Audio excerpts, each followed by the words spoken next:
Hi friends, ఎలా ఉన్నారు మీరందరూ బాగుండాలని కోరుకుంటున్నాను. ఫ్రెండ్స్, ఈ ఛానల్ని సబ్స్క్రైబ్ చేసుకోండి. మేము మరిన్ని వీడియోలు చేయడానికి మీరు మాకు సహాయపడతారని కోరుకుంటున్నాం. ఫ్రెండ్స్, ఈరోజు మనం ప్రధానంగా చర్చించే విషయాలు, ఒక ముఖ్యమైన విషయం ఏంటంటే, ప్రపంచ బ్యాంక్ 2023-24 సంవత్సరంలో చేసిన సర్వే ప్రకారం భారతదేశంలో పేదరికం కేవలం 5.3% మాత్రమే ఉంది. సో అయితే ఇది 2011-2012 గణాంకాలతో పోల్చినప్పుడు చాలా తక్కువ అన్నమాట. 2011-2012 గణాంకాల్లో 27.1%గా ఉందన్నమాట. సో ఇది మనం చాలా హర్షించదగ్గ విషయం. భారతదేశంలో పేదరికం తగ్గడం అనేది చాలా మంచి పరిణామం అన్నమాట. ప్రపంచ బ్యాంక్ ఈ సర్వేను లేక ఈ గణాంకాలను ఈ క్రింది విధంగా చేపట్టిందనమాట. భారతదేశంలో ఒక వ్యక్తి లేదా ఒక భారతదేశ పౌరుడు సగటున రోజుకి $3 సంపాదిస్తున్నట్లయితే అతనిని అత్యంత పేదవానిగా గుర్తించిందనమాట. అంటే $3 అంటే సుమారుగా $255. ఇదే 2011-2012 అయితే $2.5 చేసిందనమాట. అంటే రోజుకి $215 సంపాదించే వ్యక్తిని అత్యంత పేదరికంలో ఉన్న వ్యక్తిగా అది గుర్తించిందనమాట. సో ఇప్పటికీ అంటే 2024 వరకు భారతదేశంలో 5,46,326 మంది పేదవారు ఉన్నట్టు ప్రపంచ బ్యాంక్ వెల్లడించింది. దీని ప్రకారం భారతదేశంలో పేదరికం తగ్గుదల మనకు చాలా ఆశాజనకంగా కనపడుతుంది.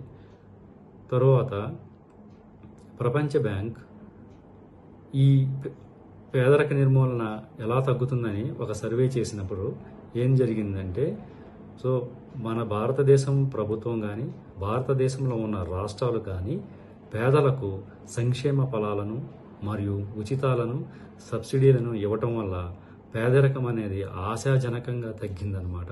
సో భారతదేశము పేదరికం లేని దేశంగా చూడాలని అందరూ కోరుకుంటున్నారు.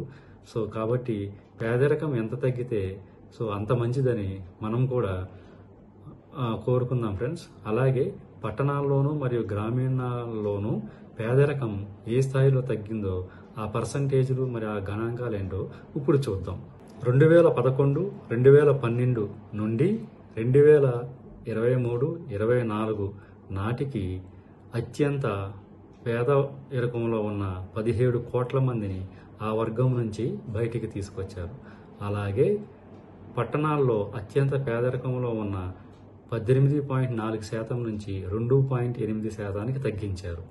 అలాగే గ్రామీణ ప్రాంతాలలో పేదరికాన్ని 10.74% నుంచి 1.1% తగ్గించారు.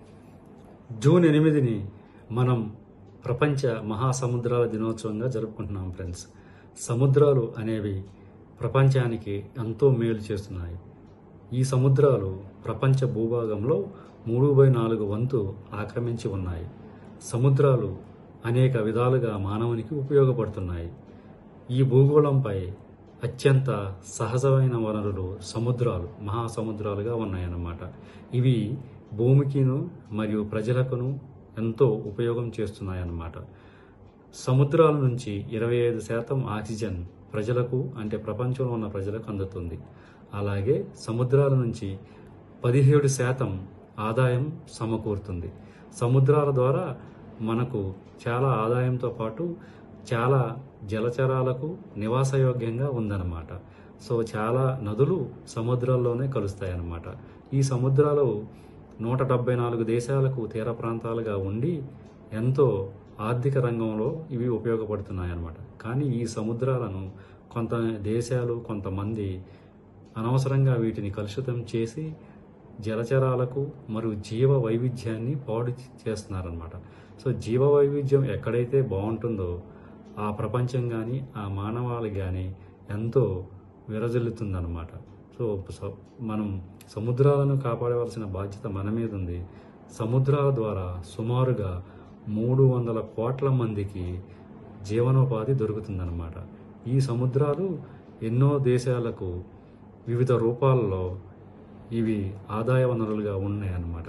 మన భారతదేశంలో 440 మెట్రిక్ టన్నులు సముద్ర ఉత్పత్తుల ద్వారా జరిగి మన భారతదేశానికి కూడా ఎంతో ఆర్థిక వ్యవస్థలో ఇవి తోడ్పడుతున్నాయి అన్నమాట. ఈ సముద్ర జలాలు ఉప్పు నీటి మయంతో ఉండటం వలన చాలా ఉప్పు సముద్రాల నుంచే తయారు చేస్తున్నారు అన్నమాట. సో ఈ సముద్రాల దినోత్సవాన్ని మొదటిసారిగా 1992లో బ్రెజిల్ రాజధాని రియో డి జెనెరియోలో చేపట్టారు. దీని యొక్క ముఖ్య ఉద్దేశం ఏంటంటే సముద్రాలను కాపాడుకొని వాటిని కలుషితం కాకుండా ప్రజలకు అవసరమయ్యే విధంగా వీటిని ఉపయోగించుకోవాలని ఈ సమావేశం తీర్మానించిందన్నమాట. ఫ్రెంచ్ ఓపెన్ టెన్నిస్ మహిళల విభాగంలో కోహా గాఫ్ గారు విజయం సాధించారు. ఈమె తన యొక్క ప్రత్యర్థి అయిన సబలాంకాపై విజయం సాధించి ఫ్రెంచ్ ఓపెన్ టెన్నిస్ను కైవసం చేసుకున్నారు. అలాగే ఫ్రెంచ్ ఓపెన్ టెన్నిస్ పురుషులు మ్యాచ్ ఈరోజు జరగనుంది. ఈ మ్యాచ్లో యూనిక్ సిన్వర్ మరియు ఆల్కారాస్ తలపడనున్నారన్నమాట. వీరులో ఎవరైతే విజేతగా గెలుస్తారో వాళ్ళకి మంచి ప్రైజ్ మనీ కూడా ఇవ్వడం జరుగుతుందన్నమాట. అలాగే నార్వే చెస్ టోర్నీలో కార్ల్సన్ విజయం సాధించి ప్రపంచంలోనే చెస్ రంగంలో అగ్రస్థానంలో నిలిచారు. మన భారతదేశానికి చెందిన గుకేష్ గారు వారు ఓడిపోయి 3వ స్థానంలో నిలవడం జరిగిందనమాట. Thank you very much friends. ఈ ఛానల్ని సబ్స్క్రైబ్ చేసుకోండి, ఈ వీడియోస్ని లైక్ చేయండి, షేర్ చేయండి. ఈ యొక్క ఛానల్ని మరింత ముందుకు